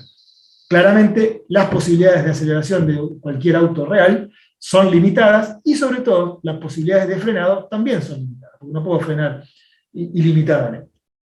Bien, entonces, esto es más o menos el diagramita de control que tenemos. Lo que aclaro acá es que la saturación ya pertenece, esta función saturación que hace que mi frenado y mi aceleración sean limitadas, ya está dentro del sistema general, ¿sí? Y el controlador va a tener que vérselas con ese problema. Entonces, primero vamos a hacer un diseño cauto, según la nomenclatura que emplea el libro de Goodyear, y según este diseño cauto, lo que vamos a hacer es un controlador LQR, ese controlador óptimo, que me da un feedback, este feedback que está acá, y que no contempla restricciones, de manera de que no le pida que vaya tan rápido del punto A al punto B. El punto A, repito, era menos 6 y el punto B era 0, o sea, me corrieron para atrás y quiero volver al origen. Decía, este control va a ser bastante cauto. Entonces, ¿cómo logro yo un control cauto con la función objetivo que tenía acá arriba? Bueno, fíjense que la función objetivo acá tenía una penalización para los estados. En este caso, este estado, por ejemplo, si yo le pongo, este estado, acá le pongo todos los estados completos, claramente, es decir, la posición y la velocidad, y le pongo un peso a su valor cuadrático, que es lo que está acá, lo que va a tratar de hacer ese costo, o va a tener el óptimo ¿en dónde? En 0. 0, ¿qué significa? Que el estado volvió, la posición, perdón, volvió de menos 6 a 0, y la velocidad tuvo su transiente, pero volvió a 0, es decir, llegué al punto B y me quedé ahí quieto. Y si además le pongo un peso con esta matriz R, aquí la matriz era Q, le pongo un peso con esta matriz R a las acciones de control de la fuerza, y me va a decir que tenga cuidado tampoco para no gastar tanta aceleración, digamos, ni tanto frenado en lograr ese objetivo. Y después tenemos un costo terminal que, bueno, forma parte del LQR, tiene que ver con las cuestiones de diseño. Ahora bien, ¿cómo es la forma práctica de lograr un control cauto? Bueno, poniéndole un determinado valor de Q, que solamente, fíjense, penaliza el primer estado, es decir, la posición. Lo que yo quiero es que la posición pase de menos 6 a 0, y le voy a poner una penalización bastante más grande que el 1, R20, esto es una cuestión de balance nada más, ¿no? Pero se aprecia, se puede ver que es más grande que 1, bastante más grande que 1, la R, que lo que me está diciendo es no, para ahorrar todo lo que puedas en cuanto a fuerza, es decir, en cuanto a aceleración y frenado. Lo que me está diciendo, ni más ni menos, es llegar del punto A al punto B, pero despacio, tranquilo, sin demasiadas exigencias. Si yo le pongo esos valores, puedo arribar a una ley de control, la del LQR, a un feedback. Ojo, después lo vamos a ver eso, porque una cosa es plantear este problema, y otra cosa muy distinta es cómo ese problema. Este problema así sencillo me permite, a partir de la resolución de este problema sin restricciones, llegar a un feedback, ¿sí? No siempre me lo va a permitir el control óptimo, generalmente no me lo va a permitir. Para eso surge MPC, como vamos a ver después, o la estrategia, como vamos a ver enseguida, de horizonte deslizante, pero eso viene después. No importa cómo, ese programa de optimización sin restricciones me permite tener un feedback. Es decir, un feedback es bastante más que resolver un problema de optimización a lazo abierto como el que tenía recién. Lo que me está diciendo es, mira, yo para cada estado tengo una ley fija que me va a decir qué entrada tengo que poner. Si yo salgo de acá, usa esta entrada. Si estoy acá, usa esta otra entrada, etc. Bien, en ese caso, la ley de control que obtenemos para ese diseño cauto es esta, tiene unos valores numéricos que no vienen al caso, menos 0.16, menos 0.56, y con eso logro lo que llamamos un control conservador, que me da este resultado. Fíjense, acá lo que tengo es la fuerza que le estoy aplicando, la entrada, y acá tengo la posición del móvil, que en definitiva es la salida del sistema. Fíjense, salgo de menos 6 y lo que quiero hacer es llegar a 0, que lo está haciendo acá como se ve, y no solo que lo está haciendo con una determinada velocidad, lo que fuera, que no la estamos viendo la velocidad, pero sobre todo, fíjense que el control nunca pasó por encima del valor 1, ni por debajo del valor menos 1, que eran las restricciones que yo tenía de aceleración y de frenado. ¿Por qué? Porque justamente el diseño, el controlador era conservador y no hizo falta, ¿sí? Pasarse por encima de esos valores para lograr el objetivo. ¿El objetivo se logró? Sí, porque acá tengo que la posición fue a 0. Ahora bien, vamos a suponer que ahora que dejamos la Q fija, pero buscamos una respuesta más rápida, es decir, a ver, está bien, todo lindo, pero queremos ir más rápido, queremos optimizar el desempeño, digamos, del móvil. Queremos ir un poquito más rápido del punto A al punto B, entonces lo que hacemos es bajar esa penalización bastante, 10 veces, que le hacíamos a las acciones de control de 20 a 2, es decir, relajamos la cosa en la penalización de U, o dicho de otra manera, liberamos la utilización de la fuerza que vamos a, de la aceleración y del frenado en realidad, de la fuerza que vamos a utilizar sobre el móvil. En este caso, claramente, como es de esperar, vamos a tener una ley de control más agresiva, ¿sí? Es decir, ese valor de K que yo había dicho acá va a tomar valores más grandes. Eso significa una ley de control más agresiva, ¿sí? ¿Qué pasa? Más allá de todo esto, que esto se lo dejo escrito para que después ustedes cuando vean, repasen esto, si lo repasan y demás, puedan entender todo el cuentito, digamos. Ahora lo voy pasando por encima. ¿Qué es lo que pasa? Fíjense, acá está los dos desempeños. Si yo considero el sistema con restricciones y sin restricciones, ¿qué es lo que quiero decir? El controlador no ve nunca las restricciones. Yo estoy hablando si el sistema real tiene la saturación o no tiene la saturación. Es decir, disculpen la desprolijidad de volver así tan rápido, estoy poniendo y sacando este bloquecito acá de lo que me representa la realidad, ¿sí? Entonces, ¿qué es lo que pasa? Claramente. Acá ya empezamos a ver, en azul está todo lo que es sin restricciones, es decir, cuando no opera la limitación en mi aceleración y en mi frenado, y en rojo está cuando ya aparecen esas limitaciones en el mundo real, ¿no? Y fíjense, bueno, los desempeños en realidad son bastante parecidos, pero ¿qué pasa? En el caso sin restricciones, llegó más rápido, acá no estoy graficando la velocidad, pero claramente se ve que llega más rápido a el valor 0, o sea, de 6 a 0, llega en un tiempo bastante más, bastante no, pero apreciablemente más rápido. ¿Por qué? Porque fíjense que si yo lo dejo sin restricciones, el actuador quiso ir por valores bastante mayores a 1, quiso ir hasta 2 y pico, porque quiso acelerar de golpe al principio para ganar tiempo, porque yo le pedí eso por el costo.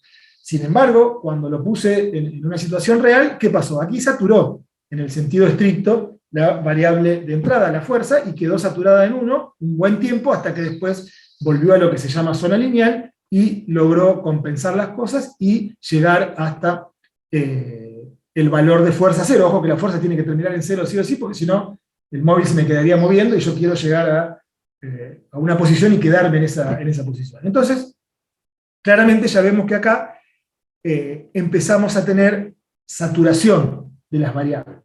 Y esto es justamente, por eso está el título allí, lo que se llama, en términos de clasificación, un diseño accidental.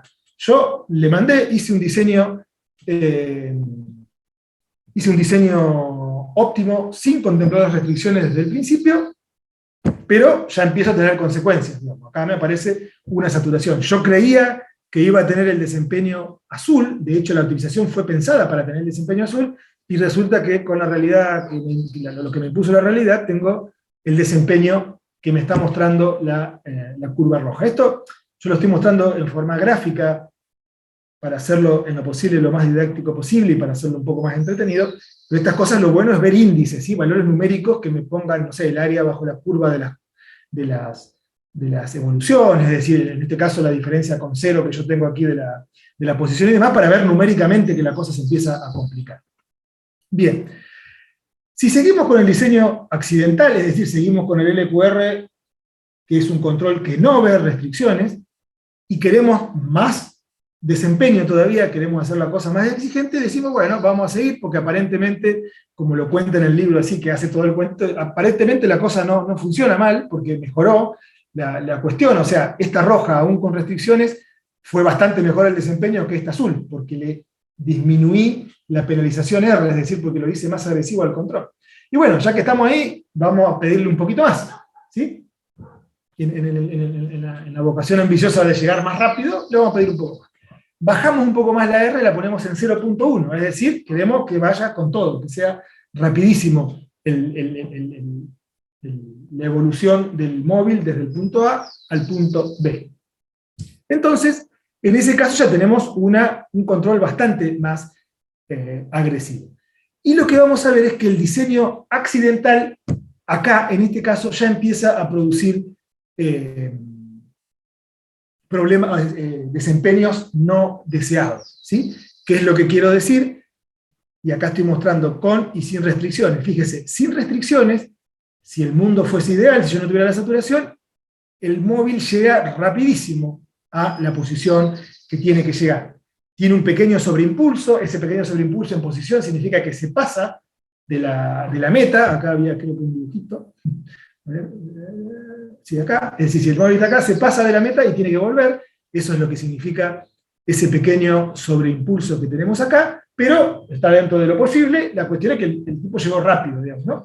Es decir, conviene a los fines óptimos, según este costo óptimo, conviene pasarse y volver, porque lo vas a hacer más rápido, porque te permitió acelerar al principio, y después tenés que volver un poquito, pero tenés un desempeño mejor.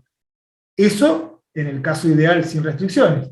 ¿Qué pasa si metemos las restricciones? Acá se ve eso. Fíjense, el control que necesitó, primero aceleró desmedidamente, con una aceleración mayor a 5, o sea, fíjense que los límites estaban entre 1 y menos 1. Yo miro para acá porque tengo las caras acá de este lado, y queda horrible la clase, supongo, porque miro para este lado para ver la cara o para ver las pantallas. Bueno, decía, fíjense que aceleró muchísimo más de lo que podía, de lo que le permitía, porque justamente quería llegar rápido. Entonces si le ponemos las restricciones, que es lo que está con rojo, recontra satura acá, un buen rato en 1, después satura para abajo, porque fíjense que en la vocación de acelerar mucho se pasa mucho también, esto es lo que pasa, se pasa mucho de la meta porque no le queda freno, o sea, cuando satura el 1 acá significa que se quedó sin acelerador. Cuando satura para este lado es más grave, se queda sin freno, digamos, ¿no? Bien, y la cuestión es que queda yendo y volviendo respecto del objetivo final, que es llevar la posición a 0, hasta que logra recién en este punto acá, que es lejísimo en el tiempo, o sea, en un tiempo bastante grande, logra más o menos estabilizar la cuestión. Entonces, claramente acá, en este caso, el diseño accidental ya deja de dar buenos resultados. Acá podríamos decir que los da buenos, está bien, el diseño accidental da buenos resultados. ¿Por qué? Porque me da mejor que hacer un control conservador, que era el diseño cauto. Acá el diseño accidental da mejores resultados. Pero si yo quiero realmente forzar la máquina, o sea, buscar lo máximo que me permite el sistema, no. No, porque en ese diseño yo no estuve teniendo en cuenta las restricciones desde el comienzo, y por lo tanto me está haciendo esta cosa que está bastante mal, ¿sí? Es decir, en este caso la ley de control fue la que aparece acá, ¿no? Tengo la ley de control que me da el LQR, perdón, solamente la voy a aplicar si el controlador está en lo que se llama, el sistema está en lo que se llama la zona lineal, es decir, siempre y cuando este producto no me dé ni mayor a 1 ni menor a 1. Hay un análisis que hace este libro que está muy interesante, a lo mejor sobre todo al final de la clase puede ser un poco confuso y demás, pero voy a tratar de explicarlo lo más claramente posible. Fíjense, este es lo que se llama el espacio de fase, es decir, el diagrama paramétrico de la evolución de los estados. El estado x1 es la posición, el estado x2 es la velocidad, y yo lo que estoy graficando con acá larga el sistema y se va variando, va evolucionando acá. Esto es una gráfica paramétrica de cómo evoluciona el sistema, pero en el espacio de estado. Es decir, el tiempo es el parámetro y no está explícitamente dibujado acá como en esta, que acá es el instante de tiempo en el que estamos, estos son evoluciones temporales. Aquí tengo el diagrama de fase, es decir, estoy dibujando estado 1 versus estado 2, y el tiempo va evolucionando a medida que esto va evolucionando. O mejor dicho, esto va evolucionando a medida que avanza el tiempo. Sale, fíjense, de la condición 0 menos 6, da una vuelta y va ¿hasta dónde? Hasta el punto 0, 0, que es a donde yo lo quería llevar. Esta gente se tomó el trabajo, se puede hacer, es bastante sencillo, esta gente del libro me refiero, del libro de texto se tomó el trabajo de hacer una división. Como yo tengo una ley de control acá, yo puedo dividir el espacio de estado en 3 regiones que ellos llamaron R0, R1 y R2. En la región R0, el LQR me da la ley de control lineal, es decir, ahí yo estoy realmente en control, es decir, ahí está pasando lo que yo creía que iba a pasar, que es que puedo aplicar mi ley de control K por R. Y fíjense que R0 es una franja bastante angosta, ¿sí? Recíprocamente tengo otras dos regiones, que son R1 y R2, que es donde el control satura, en sentido estricto según nuestra definición, es decir, son regiones donde si yo estoy ahí, si el estado está acá, la ley de control sistemáticamente me va a producir una acción de control, una U que va a estar por encima de 1 en el caso de R1 y por debajo de menos 1 en el caso de R2. Es decir, lo que me está diciendo es este dibujo es que siempre que yo estoy acá, en esta zona R2, mi ley de control sin tener en cuenta las restricciones, mi LQR, me va a estar pidiendo que frene más de lo que yo podría frenar, de lo que me dan mi freno. Y siempre que estoy en esta zona R1, me va a estar pidiendo que acelere más de lo que puedo acelerar, ¿sí? Eso es lo que me está diciendo esta partición en el espacio de estado. Entonces, uno puede hacer un análisis bastante más claro de qué es lo que está pasando en este problema. Fíjense, ¿qué es lo que pasa? Cuando yo, repito, a riesgo de ser un poquito pesado, pero repito, cuando estoy utilizando el LQR que no ve restricciones, es decir, estoy haciendo un diseño accidental. Creo que la gente le llama serendipity al diseño, diciendo como que lo estoy haciendo como venga. Bien, entonces, lo que tengo acá es que, fíjense, estoy acá este es el tiempo inicial y esta es la evolución del sistema. Cuando estoy acá, ¿qué pasa? Como yo le estoy pidiendo mucho, tiene un controlador exigente, le digo, acelera todo lo que puedas. Naturalmente, acelera todo lo que puedas, siempre saturando. Pero se pasa, ¿sí? Se pasa del objetivo que tenía. Entonces, ¿qué pasa? Después intenta frenar esta zona que está acá, es la zona de frenado, la zona de R2, pero no solo la zona de frenado, es la zona de saturación del frenado. Es decir, se pasó, quiso frenar, no le dio el freno y se volvió a pasar otra vez. Eso es lo que produjo, discúlpenme que voy a volver, esto sobreimpulso y volver a pasarse para el otro lado. Digamos, se quedó yendo y viniendo de donde lo tenía que ir, lo cual hace que el desempeño empeore notablemente, ¿sí? Lo que pasó, bueno, acá está explicado un poco mejor de lo que yo lo estoy contando. Lo que pasó es que, dicho de manera más física, el controlador no previó que se iba a quedar sin freno, ¿sí? Eso es lo que pasó. ¿Por qué? Porque no consideró las restricciones desde el momento inicial de formular el problema. Entonces, esa no previsión, o sea, no es solamente el tema lo que estamos diciendo en términos de control, es que no solamente hay que tener en cuenta las restricciones como que la realidad me las impone, sino que tenemos que prever que esas restricciones se van a saturar, o se van a activar, mejor dicho, o están ahí presentes. Y esa palabra de previsión es de alguna manera la que da la puerta a lo que se llama control predictivo en general. El control predictivo no es un control que solamente maneja sistemas multivariados, y es un control que solamente considera restricciones, como se suele decir ahí. No, el control predictivo considera restricciones y las considera de antemano, es decir, prevé su potencial activación. Entonces, de ahí es donde viene la importancia de tener en cuenta estos conceptos. Bueno, lo que falta ver ahora, como para cerrar un poco, es qué pasa si yo hago un diseño estratégico, es decir, qué pasa si yo considero las restricciones desde el comienzo. Bueno, en ese caso ya no voy a poder aplicar el LQR, porque el LQR por definición es sin restricciones. Yo no puedo obtener un feedback derecho con este problema sujeto a las restricciones. Solamente si yo veo estas restricciones, ya ese problema que se llama de programación dinámica, después lo vamos a ver más en detalle, no lo puedo resolver. Por lo tanto, tengo que recurrir a control predictivo, o, como lo mencionan acá en términos más generales, porque está puesto muy como experimento de laboratorio, a lo que se llama control de horizonte deslizante, es decir, una secuencia de optimizaciones, lo vamos a ver más en detalle después, digamos, ¿no? Pero bueno, imagínense solamente por ahora, porque eso es lo que es, que este control de horizonte deslizante lo que es una forma de aplicar esta optimización, que es la misma, el costo es el mismo que tenía antes, pero considerando las restricciones que tengo para las acciones de control.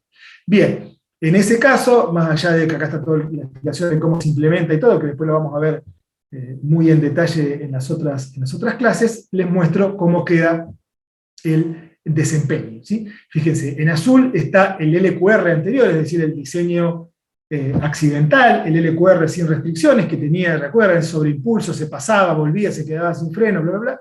Y acá tenemos el controlador MPC, o RHC, por el horizonte deslizante, que cumpliendo las mismas restricciones, pero con el solo detalle de verlas desde el comienzo, tiene este desempeño que, como verán, es mucho mejor, ¿sí? Es decir, tiene un pequeño sobreimpulso acá, pero enseguida logra estabilizarse en el valor final de la posición, y con el mismo costo, porque el costo no lo cambié, repito, es la misma función objetivo, la misma agresividad del control y todo. Solo lo que se hizo es tener en cuenta las restricciones. Y fíjense, ¿qué es lo que pasó acá?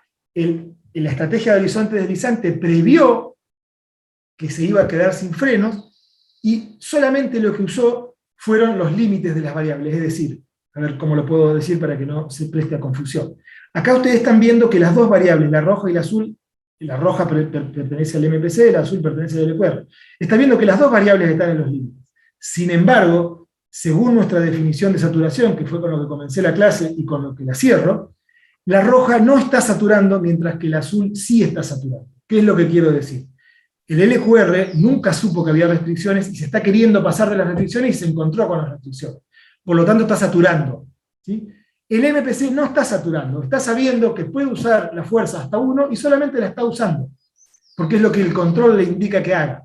Recíprocamente acá con el frenado, está sabiendo que puede frenar hasta -1 y lo está utilizando. No hay una saturación en sentido estricto, y por eso, en general, tenemos muchos mejores desempeños cuando tomamos cuando consideramos las restricciones desde el principio. Bueno, así como hice un análisis del espacio de estado para el caso del LQR, se puede hacer un análisis del espacio de estado para el MPC, donde hay una partición un poco más complicada, porque la ley de control es un poquito más complicada, bueno, y se puede explicar de la misma manera que se explicaba que antes el control no preveía que se iba a quedar sin frenos, en este caso sí, ya anticipa que el freno es limitado y por lo tanto no acelera tanto. Básicamente esa es la idea del control. Entonces, bueno, la conclusión de este apartado es que las estrategias tipo MPC o horizonte deslizante, que consideran las restricciones o limitaciones de las variables desde el comienzo,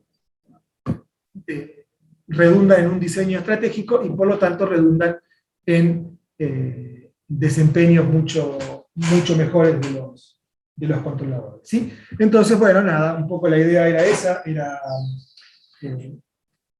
esta clase introductoria, más de motivación y demás, mostrar que si bien todo nuestro mundo de control optimizante se va a reducir a resolver problemas de optimización dinámica para distintas aplicaciones y demás, no es trivial ni la confección de funciones objetivos que me describan bien el problema, ni la contemplación de restricciones y la forma de contemplar esas restricciones, ¿sí? No es lo mismo todo, digamos, es decir, no es lo mismo solamente considerar las restricciones y dejar que aparezcan, que verlas de una forma anticipada, digamos, ¿no? Incluso hay muchas cosas, nosotros tenemos nuestras discusiones, y que ellos en el ambiente, por ejemplo, me acuerdo ahora de Valentín, que trabaja en el tema de diabetes. Ahí una cosa, y por eso es la importancia de trabajar con MPC en diabetes, porque justamente lo que ve, en el caso del problema, les explico para el resto, en el caso de diabetes, el problema de las limitaciones que uno tiene y demás es claramente el riesgo de poner mucha insulina, para decirlo mal y pronto, y que eso produzca una hipoglucemia que es gravísimo. Yo creo que antes lo comenté en la otra clase.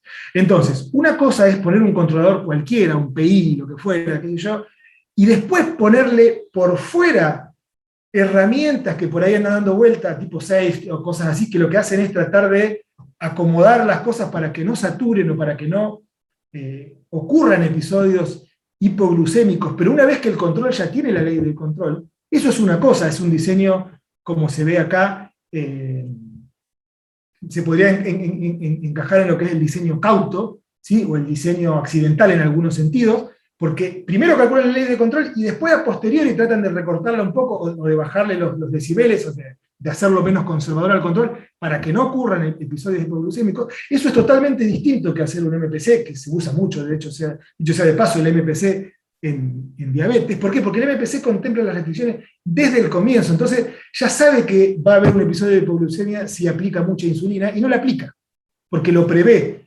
predictivo, como dice su nombre, anticipa lo que va a ocurrir. Bueno, nada, quizás estoy siendo demasiado enfático, después lo vamos a ver más con otros ejemplos, pero quiero decir que hay sutilezas que son importantes y que hay que tratar de verlas. Bueno, ya estamos en horario y no me quiero pasar de nuevo, si bien empecé tarde hoy, no me quiero pasar como el otro día que me excedí unos minutos de Recording stopped. No sé si tienen alguna consulta, algún comentario, más que consulta, alguna cosa que quieran compartirlos. Cualquiera, los profes o los alumnos. Alejandro, ¿hay posibilidad de colgar las grabaciones en el aula virtual? Sí, ya lo estamos. Sí. No sé si en el aula virtual porque no hay espacio ahí, pero tenemos un espacio que yo bueno. pedí espacio en una nube para colgarlas, pero sí, la idea es que estén disponibles todas. Sí. Dame unos días hasta que me contesten de la Facu y me den el espacio, ¿sí? Y ahí yo lo comparto con ustedes. Quiero hacer una acotación. Recién me pasaron el link de la nueva licencia para los jueves, así que ahora van a encontrar en la página principal del aula, puse los dos links que están separados, uno para martes y uno para jueves, así que ¿Todos pudieron entrar al aula? Atentos. Yo no pude, por ahí tenía mal el link del acceso al aula, pero no pude entrar todavía. A ver, eso estaría bueno resolverlo, che. Bueno, listo, lo tengo. Martín y José, entonces sí. Entonces yo, Valentín, ahora te lo mando de nuevo a vos. Buenas. ¿Cómo andás, Martín? Todo bien, todo tranquilo. Yo puedo entrar. Pude entrar al aula, pero vi que estaba colgado la presentación de introducción. Sí. Pero dice del capítulo 2, no es el de la clase pasada. A ver, vamos a entrar. No está el 1, si el 1 yo lo vi que lo colgó Marce. A ver. Un segundo. Tienes razón, voy a colgarlo. Sí, se traspapeló ahí, no sé qué pasó. Bueno, listo. Me bajó otro archivo del Overleaf, ahí lo corrijo. Listo. Bueno, no, incluso porque yo lo cambié hasta hace un rato antes de la clase, le actualicé unas gráficas, no cambió nada, pero le actualicé unas gráficas, o sea que la versión que estaba tampoco está actualizada, así que mejor. Le ponemos la última del overlay más. Perfecto. Bueno, entonces listo, Martín, eso ya lo vamos a arreglar y aparte vamos a ir subiendo también la otra, que es la parte de la introducción matemática, que si todo va bien, Marce, la hagamos el martes próximo, ¿sí? Perfecto. Tráiganse un trapo para secarse, que van a transpirar con la matemática. No, tampoco tanto. Una muñequera tipo tenista, así para sacarse el sudor de la frente. Empezamos con los preliminares matemáticos, muy interesante. Sí, la idea va a ser sobrevolar igual, dentro de todo. Algunas cosas van a quedar como, si son sencillas, como pruebas para un TP que van a confeccionar ahí Ale y Juan. Y bueno, y cualquier duda que haya se puede preguntar, pero bueno, nada de eso. Perfecto, perfecto. Bueno, entonces, nos vamos a ir manteniendo en contacto siempre por el tema del aula virtual. Yo ahora le paso a Valentín, lo arreglo con él personal, en forma particular, en forma privada, para que pueda entrar. Y ahí van a encontrar, entonces, como dice Marce, el Zoom para los jueves. Parece que hay un Zoom para el martes y otro para el jueves, que yo no sabía. Así que quedamos así. Buenísimo. Ahí ya subí el capítulo 1 correspondiente, así que ya está disponible. Qué eficiencia. Qué eficiencia. Muy bien. A tener Yo ahora en te cuenta. paso, Valentín, el link. A ver, si no te lo paso por acá, a ver si... ¿Vos, Valentín, no pudiste entrar, ni siquiera te apareció, o era problema de clave? No, por ahí me tenía mal yo el link o me metí en otro lugar, pero cuando puse usuario y contraseña no me permitió. Fíjate si ese link que acabo de pasar te sirve para entrar. Ese es el del curso. Después la contraseña te la va a pedir. Ah, ¿y yo qué le pasé? Yo le pasé otra cosa entonces, ¿eh? No, no sé. No sé. Ese es el aula. Ah, no, claro, yo le pasé un link que no es del curso, sino que tenés que buscarlo del curso. Un paso antes te lo pasé, perdón. El de Marce es más específico del curso, está bien. Ahora entiendo.